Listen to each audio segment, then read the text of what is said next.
Nice. Okay. Sida, are you with us? Yeah, here I am. Hey, how are you doing? A few Frenches, a few Frenches. Sida, I'm doing very well. Remind me, where are you located? Menlo Park, in the Bay Area. Menlo Park in the Bay Area.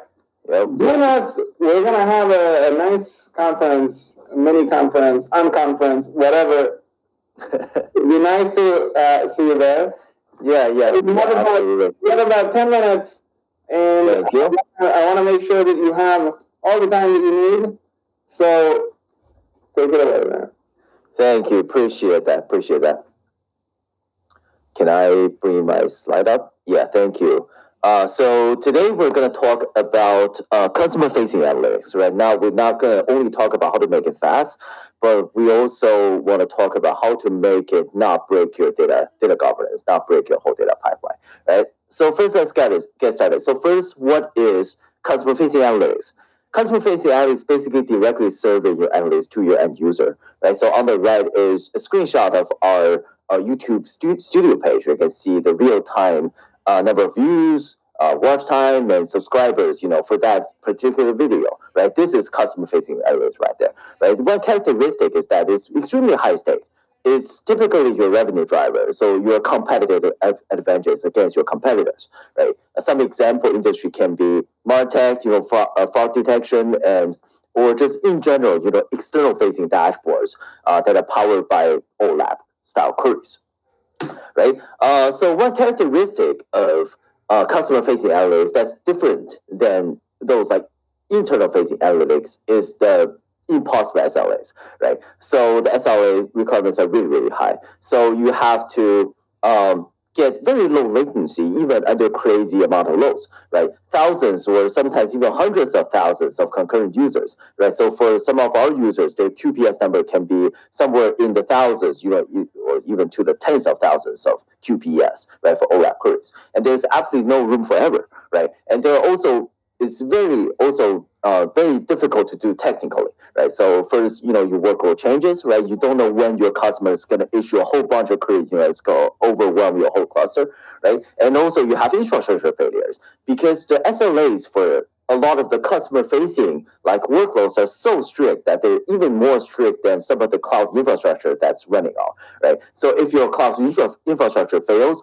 you need to have something that, to fall back to, right? Also, you're not only serving one customer, you're serving many of them, right? So you run into resource contention issues, right? So how do you make sure that all of your customers have, the right amount, the appropriate amount of resources, to correctly run their business, right? And also, when data gets updated, new data being added, right? You have cache misses, you have index that gets outdated, your statistic gets outdated, so your query planner takes a hit, right? And those are the main generators, for those slow queries that is just not acceptable for customer-facing like workloads, right? And also when it fails, you run into slow dashboards, timeouts, right? Breach SLAs, right? And also if your system doesn't scale that well, you have to over provision, for those rare peaks, right? And end up your team, you're stuck firefighting instead of actually building, to serve your customer, right? So so this is customer facing is very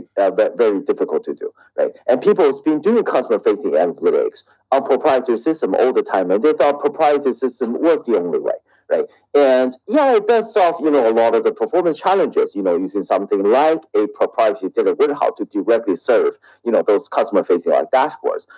Yeah, but it comes with a whole new set of challenges and costs, right? So on the right, we have an oversimplified architecture of what your architecture might look like. You have a source of truth as your data lake, and then you have data warehouse on top, just for query acceleration, right? But first, you have to consider the cost of actually maintaining that proprietary data warehouse. Stores a lot of data, right? It uses a lot of compute, right? It's very error point expensive. And also you have to consider the cost of the data ingestion pipelines, not only to your data lake systems, but also to your data warehouse. Not one table, but most often thousands of tables that running ingestion pipelines really expensive to maintain for petabytes of data, right? And also you have the challenges from matching the schema data type SQL from your source of truth to your data warehouse, right? And that's very very difficult to do, right? schema design and new index designs, right? Those are really challenging to do. And also, most importantly, you're going to run into data governance challenges, right? You don't really have your single source of truth anywhere anymore, right? You're basically copying your data, the same data, to 15 different places, just for query acceleration purposes, right? And this is going to run you into a data governance nightmare, right? So why is running high performance query on the lakehouse today seem that challenging, right? Because a lot of the query engines that are used for data lake or data lake houses today are not really built for consistently fast query performance, right? A lot of them are still optimized for those classic data lake kind of workloads, long running batch like ETL workloads, not really low latency, high concurrency like queries, right? So what are some of the essentials, to have low latency, high concurrency like query performance to power your customer-facing analytics workloads on open data, right? So first is a hierarchical caching framework is absolutely necessary, right? Data lakehouses such as Apache Iceberg, they do really well with object storage, with cloud object storage, right? But the response time of a cloud object storage, such as AWS S3, can be upward to 100 milliseconds, right? And when we issue a query from the query engine side, that's just not one query scan. That's many query scans, that each one of them takes 100 milliseconds to respond. And it's just not fast enough for customer-facing workloads. Right? And also, you want to find something that's built for low latency, joins a high cardinality aggregation queries, right? So first is cost-based optimization, right? Optimizer or query planner is probably one of the most important part of the query engine, right? So it dictates, what query path we take, right? An optimized query planner, inoptimized query plan can be a difference of hundreds of times difference, right? And also you want to find something that's MPP, right? Massively parallel processing, right? So do data shuffling. Not only does data shuffling, but also do data shuffling between the memory of your nodes, right? To be optimized for low latency joins instead of batch kind of workloads, right? And also you want to find something that's optimized for performance, something that's written in a lower level language such as C++, to fully utilize SIMD instruction sets, so we can parallel process, and we can process data in batches instead of row by row, right? The more batch you run, the faster your OLAP query is gonna go, right? So actually, with all of those, getting data warehouse-like performance on Lakehouse is not only possible, it's actually quite easy to do, right? So here is Starbucks. Starbucks is a Linux Foundation open source Lakehouse query engine. It's a query engine built for low latency, high concurrency like workloads. Has an MPP architecture that does data shuffling in memory between nodes memory, right? It also has a C++ SIMD optimized execution engine, right? That's fully vectorized as well. And also has a cost-based optimizer, to ensure that all of your joins and aggregations are optimal, right? So to run your sub-second query latency, with very high concurrency, to run those data warehouse-like workloads directly on open table formats, such as Apache Iceberg, Delta Lake, Apache Hudi, Govern, Parquet files, right? So Starbucks base performance is very good. So versus Trino is around 4.6 times faster than Trino on TBCDS 1 terabyte, right? So the base performance is really good. Actually, one thing I don't really like about performance benchmark is it just doesn't tell the full story, right? It tells a good story about the base performance of your system, but the most important thing for customer-facing analytics is actually how to solve those slow queries, right? We talk a lot about slow query and caching, right? Why caching is important, and a cache miss can produce, slow queries, right? So we absolutely want all of your data that's going to be scanned to be scanned from a cache, right? So we build a proactive cache warm-up, to make sure that even your first query is fast, right? And we also have compute replicas for cache to make sure that even your instances fail, or one of your compute nodes fail, right? You have another copy of the cache to fall back to, right? To ensure the best possible performance.